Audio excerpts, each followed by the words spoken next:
Hey guys, let's go ahead and get started on a review of complications of pregnancy. In pregnancy, we know that pregnant patients are more susceptible to life-threatening injury, especially in trauma. This is due to an increased vascularity of the uterus, the fact that the uterus is engorged with blood to supply the fetus and the ovum for development. We also know that any patient that has suffered a traumatic injury that's greater than 20 weeks gestation should be transported to the hospital for evaluation. There's always a number of things that we can't tell in the field. We want to anticipate the development of shock because in mom, because of her increase in blood volume, it's unlikely that we're actually going to be able to see symptoms of shock early. Oftentimes, the classic signs of shock, hypotension, tachycardia, are going to be extremely late signs because mom can compensate longer due to her increase in blood volume. We also know that direct abdominal trauma can cause a number of issues. Abruptive placenta, it can cause uterine rupture, premature labor, abortion of the fetus, and possibly even fetal death. Now, when we see a patient, we got to remember our new protocols for trauma. We apply appropriate cervical spinalization, mobilization as necessary. Again, making sure that if they're on a longboard, that we use it as a transportation device, get them off of that, and then keep them on their left lateral recumbent to prevent that supine hypotension syndrome we've talked about. We also need to make sure that in cases where it's necessary, high flow oxygen based on pulse oximetry is administered. We know that high flow, high concentrated oxygen is important because if mom is showing any signs of distress, oftentimes baby is seriously critically hypoxic, and so we need to make sure we're tracking that oxygenation well. IVs, providing the appropriate fluid boluses of 20 mLs per kilogram, making sure to continuously reassess the patient and monitor the fetus. You know that one of the things that you're going to want to denote in your Hearn report is going to be the estimated date of confinement, your EDC, also known as your due date, on your Hearn report. Regardless of the problem, oftentimes on the Hearn they're going to tell you to go directly to the OB floor and skip to ER. That's common nature. Now there are a number of medical conditions as well too that we deal with. First is abdominal pain, very common complaint. Could be an appendicitis, could be cholecystitis or gallbladder issues, it could be UTI or kidney stones, but a lot of times we can't tell these things in the field because we can't actually disseminate where the pain is originating. You've got to remember that as the fetus grows and develops, the mom's abdomen begins to distend, it compresses all of the organs together and makes it more difficult for us to differentiate the location of pain. Regardless of that, they need to be transported for evaluation by a physician. That's probably your best bet. Bleeding is another very common cause in pregnancy and one that makes mothers extremely nervous. There's a number of causes for everything from abortion, ectopic pregnancy, placenta previa, and abruptive placenta as well. So any of these conditions where we're dealing with vaginal bleeding, it's a major concern that the patient could end up losing the fetus because of blood loss. Abortion is another one. We term abortion as anything after the 20th week of gestation where the pregnancy is terminated. This term oftentimes gets some scary things that go along with it. Abortion is just a medical term that means loss of the fetus. We're not talking about a choice of abortion or anything of that nature. So we have to be careful how we use that term around family members and the patients. Assessment you're going to see for possible abortions or bleeding, cramping, abdominal pain, backaches, vaginal bleeding or discharge, including things like passing of clots or tissue. If we see that, we need to gather it with us and take the patient to the hospital. Most of the care for abortions are supportive. They're not easy to deal with, so we want to make sure they recognize that the fetus is most likely not going to be viable in an abortion or won't be viable in an abortion, and so we need to make sure that we recognize that our primary patient is the mother and that they're going to need a significant amount of emotional support. We also want to make sure that we recognize ectopic pregnancy. We also want to make sure that we recognize ectopic pregnancy. This is where we have an abnormal plantation of the fetus outside of the uterus. We typically will see this regularly. I'll go ahead and kind of give you an idea of where we're at here, but you can see that normally with an ectopic pregnancy, throughout the fallopian tubes here, you get a buildup of scar tissue, and that scar tissue does not allow for the ovum to be released properly and for it to be able to travel down through, and because it can't travel down through and plant where it needs to be, oftentimes we see issues where the egg ends up getting planted midway through rather than planting itself in the uterus where it should. And so those are just some kind of things that that we will think about. The other part of that is it's very common. About 10% of the time, mortality is there. So the more likely the patient is going to end up dying if they have this, because of the massive amount of bleeding in the vasculature that's in the uterus and around the uterus. There are predisposing factors as well, including things like endometriosis. That's a really big one. We also know that we deal typically with PID, or pelvic inflammatory disorder or disease, if they've had any type of pelvic or tubic ligations, like having their tubes tied, or if they're using any type of birth control like IUDs, the inner uterine devices, implanted uterine devices. Those are very common that you can see as well.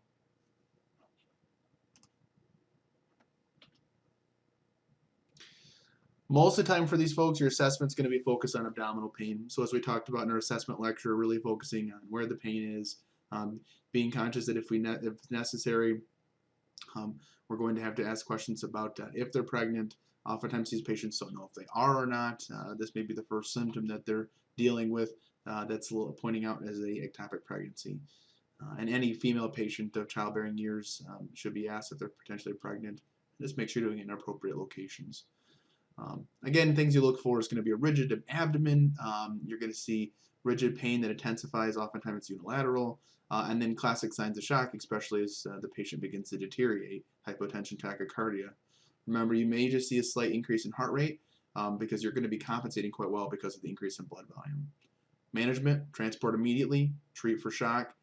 We do not consider the use of new anti-shock garments any longer, the passage bands. Next one we look at is placenta previa. This is where we're actually dealing with an abnormal presentation of the placenta itself on the lower half of the uterine wall. So rather than it actually being in an area that we would want it to be, in this case, right? So we want to see these the area where it would be in a placenta previa, it would be low on the uterine wall, covering the cervix. Here's an example of a partial. The placenta should normally be up on the lateral aspect of the uterus, allowing for the child to be able to come out without impeding the placenta. Remember, that's your lifeline, your life organ for the fetus. Oftentimes, the way that we find this out is they have an abnormal bleeding presentation, typically painless bleeding that exists with this, and it's going to be typically bright red in nature. Not always, but typically it is because we're dealing with more arterial blood. But it's painless because as the child begins to move or press down, oftentimes it can cause problems with discharge. Most of your assessment for placenta previa is usually going to be multigravidia patient who said, so she's had more than one child, and she's going to be in her third trimester of pregnancy. She may have had a history of this before, so it's important for us to ask.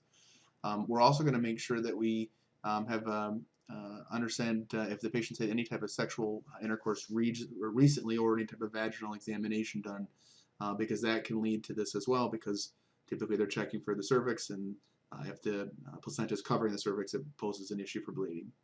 Again, painless, bright red vaginal bleeding is the critical sign here to note. Again, painless is the key thing here because it's not associated with any tearing. It just has to do with as the child presses down on the placenta or the cervix dilates, the placenta is going to be leaking blood. So we want to manage and treat for shock and then transport immediately. Again, oxygenation and IV access is important, cardiac monitoring. Abruptal placenta is a little bit different. This is rather than the placenta covering the cervix itself, now it's attached normally where it should be. However, it's separated away from the uterine wall. And when it separates away from the uterine wall, it's going to typically lead to bleeding. Now, depending on the type of abrupto, you're going to see different presentations. A partial separation, they have complain of a lot of pain, tearing sensation, things of that nature, but they don't actually have discharge or bleeding. And that's why it can be a little bit tricky because as you can see in the image here, it is protected and kind of guided there. We also know that we can have a partial separation or we can have a complete separation. A partial separation will lead to some bleeding. A complete separation you can have where you've got significant amount of bleeding. You can also have it where there's no bleeding with a complete separation as well if it's being concealed as far as that goes. So those are some of the things that we're going to be kind of watching for and looking for. Most of the predisposing factors you're going to deal with, again, they've had multiple births. You're noticing the maternal hypertension, so they can maybe have some pre-existing conditions like hypertension or diabetes. Trauma is always a very common one. Motor vehicle accident, fall, blunt trauma, anything of that nature can lead to this penetrating as well. And then use of stimulants like cocaine, methamphetamines, things of that nature can actually cause the placenta to separate from the uterine wall as well. And then where are they at? The older they are, the more likely they are to have complications as a mother, and so we want to make sure we're keeping an idea on that as well. Typically 20 to 30% mortality, pretty significant. Increases 100% as soon as the placenta has separated. So we got to remember that placenta is the lifeline for the child, and if that separates, that's the end of it. Most of your assessment focuses primarily on the extent and the characterization of the abruption. Partial, mostly it's going to be marginally characterized by some bleeding, but no increase in pain. So that tearing type pain or pain you normally see, you may not have as much. Typically, it's centrally characterized by a sharp, here's the key thing, folks, sharp, sudden tearing pain where they end up developing a stiff board-like abdomen, right? That's critical stuff right there. That's how you identify this compared to placenta previa. That's for partial. If you're complete, massive hemorrhage, profound hypotension, unlikely to be survivable. Not such a good day for our patients. Management-wise, we're going to go ahead and again do the main focus, right? The main 5: IVO2 monitor, rapid transport to an appropriate facility, left lateral recumbent position to prevent supine hypotension. We don't need these folks having any more problems with their circulating blood volume. And then again, get them to the appropriate facility, again, one that's capable for peds or NOB. Medical complications is the next aspect. Medical complications of pregnancy is the next aspect that we're going to take a look at. There's 3 primary ones that we look at. The first is hypertensive disorders, like we talked about, the supine hypotension, which we talked about as well, and then gestational diabetes. Again, we've kind of hit on all of those, but let's go in a little bit deeper here. Hypertension is one of the big things that we see, especially if a patient has a pre-existing condition associated with this. We're going to need to make sure that we're aggressively watching for preeclampsia or eclampsia. Preeclampsia is a progressive disorder. It's characterized by mild or severe hypertension. We see an increase in systolic blood pressure by 30 millimeters of mercury, or a diastolic of increase of 15 millimeters of mercury, and that has to happen at least on 2 or more occasions. We typically see it in the last 10 weeks of pregnancy, and so because of that, or during labor, or even after labor within the first 48 hours, which is interesting. That can happen afterwards as well. But it has to do with an increase in that blood pressure. Increase in blood pressure, the hypertension during pregnancy is referred to as preeclampsia. Once they start to develop some physical signs, seeing spots, hearing issues, dizziness, vertigo, things of that nature. And then once it begins into seizure activity, or if it leads to that, then that's where you're going to be dealing with eclampsia. Preeclampsia, mild preeclampsia, we talked about that. You see it with hypertension, edema, and proteins in the urine. The proteins in the urine is the primary test the hospital will use. Severe preeclampsia, now we're talking about where blood pressure is greater than 160/110. And so that poses a huge risk to our patients suffering from edema or large amounts of protein in the urine. They may see headaches and visual disturbances, hyperactive reflexes, kind of interesting. And then the development of pulmonary edema, again, because of the increase in blood volume and now the increase in pressure, that fluid has to go somewhere.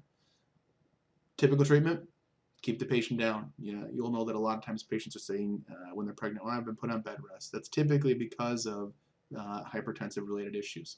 And it's exacerbated by pre-existing conditions like previous histories of hypertension. Now, as we look at preeclampsia, when we deal with it as far as the eclampsia portion, it's characterized by general clonic-tonic seizures, right? Your major motor seizure activity. Once they start to seize, they move from a preeclampsia into eclampsia.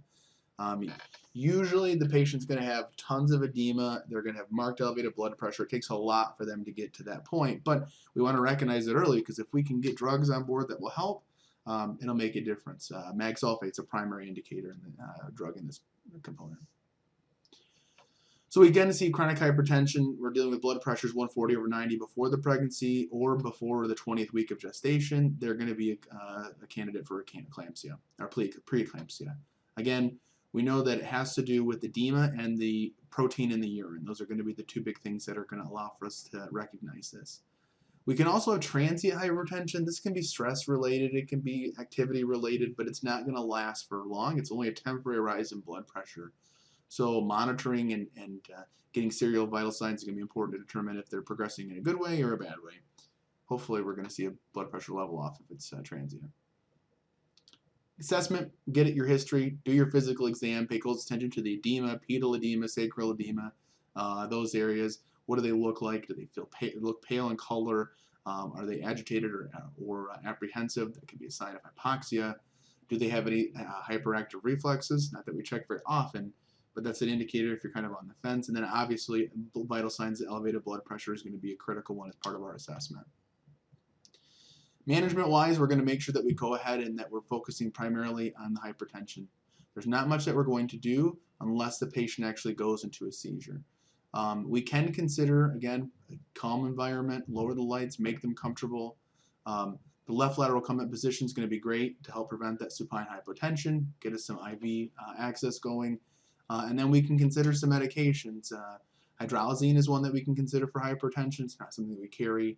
But mag sulfate is, and something that we can consider is that mag sulfate of 1 gram per minute to stop that, or you may see 1 to 2 grams per minute IV infusion. There's a number of different protocols out there for that, but that's critical if we need to, if they're symptomatic with preeclampsia.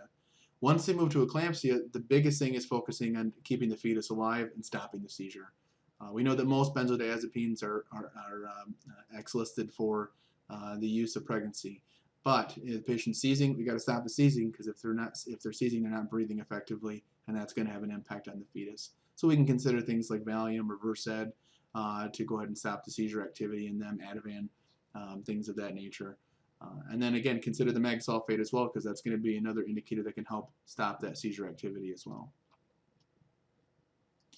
We talked about this before, supine hypotension syndrome. You can see the superior vena cava, it gets crushed. It ends up leading to a lack of blood flow back to the right side of the heart. That's our preload.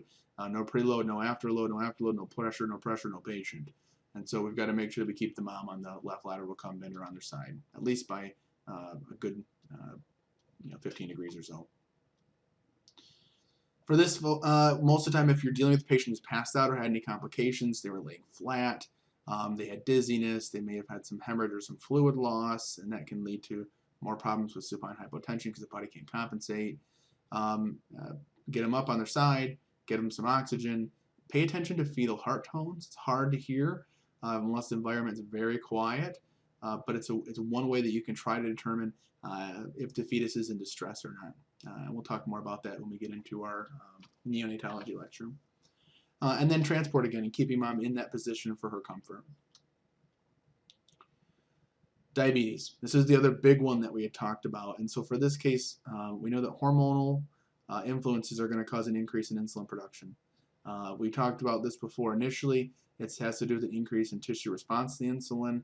And then we see during the last 20 weeks of gestation, the placental hormones are going crazy. They're causing an increase in resistance to insulin and a decrease in glucose metabolism. And that's what leads to the hyperglycemia that often needs to be treated by medications. And or diet. Normally, if a patient has a history of diabetes and they're pregnant, they're going to be placed on some type of medication regimen to help control their sugars. That includes insulin. Again, it really has to do with good prenatal care, paying attention to what they're doing, not eating a bunch of ho-hos and cupcakes and things like that. Eating a well-balanced diet is important. Anytime we have an altered mental status, we always suspect hypoglycemia. When in doubt, check a sugar just to rule it out. And then your classic symptoms, diaphoresis, tachycardia, nausea, vomiting, increased urination, common things that we've talked about already. Less than 60 for a blood sugar. We're going to try to get a blood sample if we can, depending on protocol. And then we're going to go ahead and give 25 grams of dextrose. And that could be in D50 or it can be in 250 mLs of D10. Either way, we're going to give them that, and then if we can consider oral glucose if they're able to maintain their airway. If they can't, then we're going to be doing the IV route for meds. Nothing abnormal there. Blood sugar is greater than 200. Now we know there's a problem. Again, get some blood samples here, draw some labs.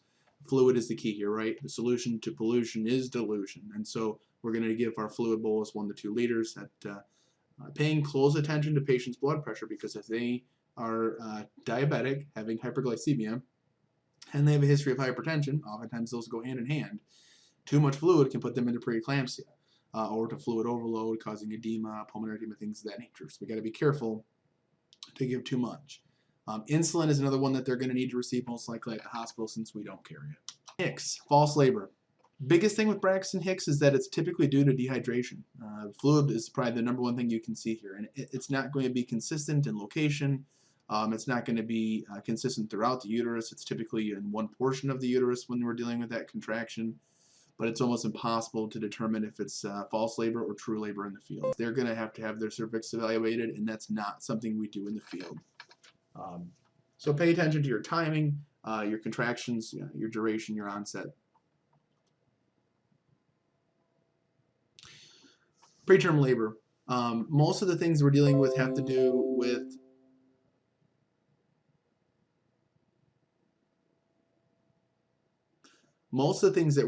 preterm labor are related to maternal factors. Again, that's pre-existing conditions, trauma, event factors, things of that nature. Placenta factors we talked about, again, were the placenta previa or placenta abrupto that can lead to an onset of preterm labor as well. Multiple babies, multiple gestations, excessive amounts of amniotic fluid, or infection or distress can lead to preterm labor. Most of the time with these folks, we're going to determine that they are less than 38 weeks pregnant, which is going to classify us as preterm. We're going to get a brief history, pay close attention to if their water is broke, if their membranes have ruptured. Remember that lubricates the birth canal, and we can only have that happen 24 hours, and then we're going to have some type of C-section for that child. So we want to know when that happened. Again, noting the intensity, the length of the contractions, the duration, and as that goes, because we're going to want to pay close attention if they're actually going to deliver. Now, if we think that they're going to deliver, we're going to see contractions that are going to be with 10 minutes apart, lower abdominal pain, or complaining of cramps or lower back pain, vaginal discharge, bloody show, things of that nature that are going to indicate the immediate onset of labor. Management. Tocillosis is probably the big one that we're going to be looking at. These are going to be things to slow down labor. There's not much that we carry that are truly effective as tocolytics, but believe it or not, albuterol, smooth muscle relaxer, magsulfate, there's some of those drugs that are out there. They can be used to slow a pregnancy. They're not a common practice for us, though. The biggest thing that we're going to do is going to be give them lots of fluid, right? We want to increase their intravascular volume. We want to make sure that we let the pituitary gland know to stop producing antidiuretic hormone to hold on to that salt with the kidneys so we don't have excessive amounts of that going on, and that helps us to prevent the contractions. We got to remember that oxytocin, which is one of our birth hormones, along with antidiuretic hormone, they're both made in the pituitary gland, and that has an impact on contractions. Stopping the antidiuretic hormone stops the release of oxytocin, which helps slow contractions. So fluid is the primary treatment that we use for preterm labor, believe it or not. Same thing goes when we're dealing with Braxton Hicks, dehydration. So that's going to wrap us up for this segment, as we have been talking primarily about the underlying conditions. And so I appreciate you watching through this video, and we'll get on to the next part, talking about the actual labor process itself and the stages and management of labor.